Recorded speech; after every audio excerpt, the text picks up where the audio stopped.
Bom, o ano era 2016 e eu decidi criar um canal no YouTube com um primo meu. A gente gravava de tudo, sabe? Desde gameplays a vlogs, falando qualquer besteira que viesse na nossa mente. E nessa época eu tinha apenas um sonho, que era viver de YouTube. Mas não era só viver, eu sonhava com o que aquilo poderia trazer, obviamente. Fãs, dinheiro, reconhecimento. Só que ao mesmo tempo eu amava gravar. Era terapêutico, sabe? Eu me sentia muito bem gravando. Eu gostava do processo de editar, de fazer thumbnail. Pra mim isso era muito divertido. E eu não tava nem aí se o vídeo ia sair perfeito ou se ia bombar. Não, eu não me preocupava com isso. Eu só queria gravar. E eu acho que essa é a parte mais sincera de tudo. Eu fiquei nisso por mais ou menos 1 ano e meio, até que eu decidi parar. Mas aí sempre que eu penso nisso vem um questionamento na minha mente. Mas eu não amava fazer isso? Talvez eu amasse sim.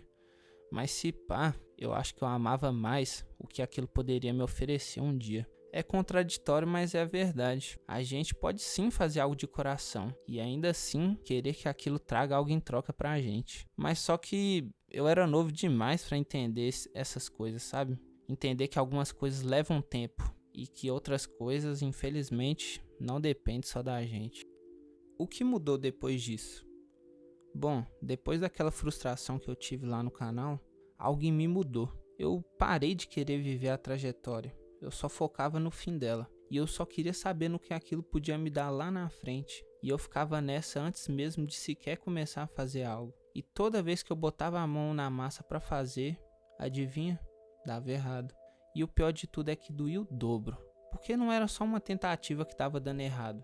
Porque querendo ou não, na vida acontece. Não vai ser tudo que a gente vai fazer que vai dar certo. Mas sim uma expectativa inteira que tava indo por água abaixo. E aí eu criei um bloqueio em mim. E eu digo pra você, eu já tentei ser muita coisa. Desde desenhista, youtuber, pro player, músico, o que você imaginar. Mas em nenhuma dessas coisas eu me entreguei por completo. E você sabe o motivo? O medo de não dar certo.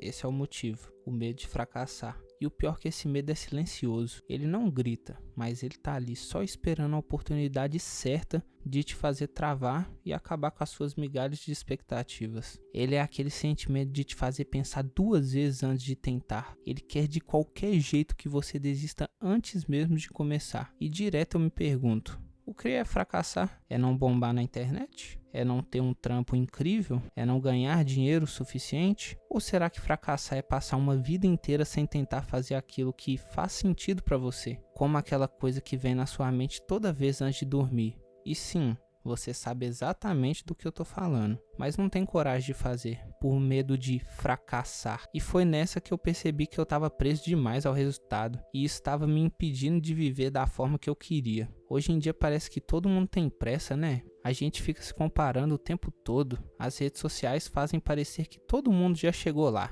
menos a gente. E isso cria uma angústia e um senso de urgência absurdo na nossa cabeça. Mas tem uma coisa que me falaram que eu levo comigo até hoje. Você tentando ou não, o tempo vai passar do mesmo jeito. Então, por que não tentar?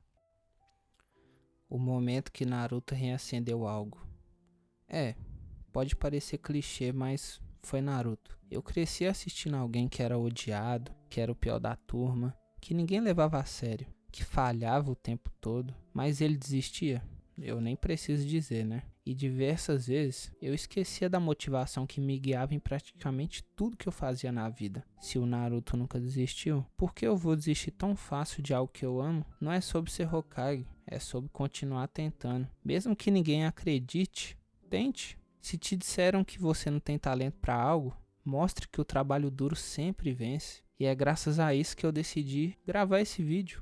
E mano, saiu um peso enorme das minhas costas. E sendo sincero, eu não sei se isso aqui vai dar certo, mas eu sei que ficar parado já não tava dando mais. E eu vivi meu próprio time skip, e agora eu escolhi voltar.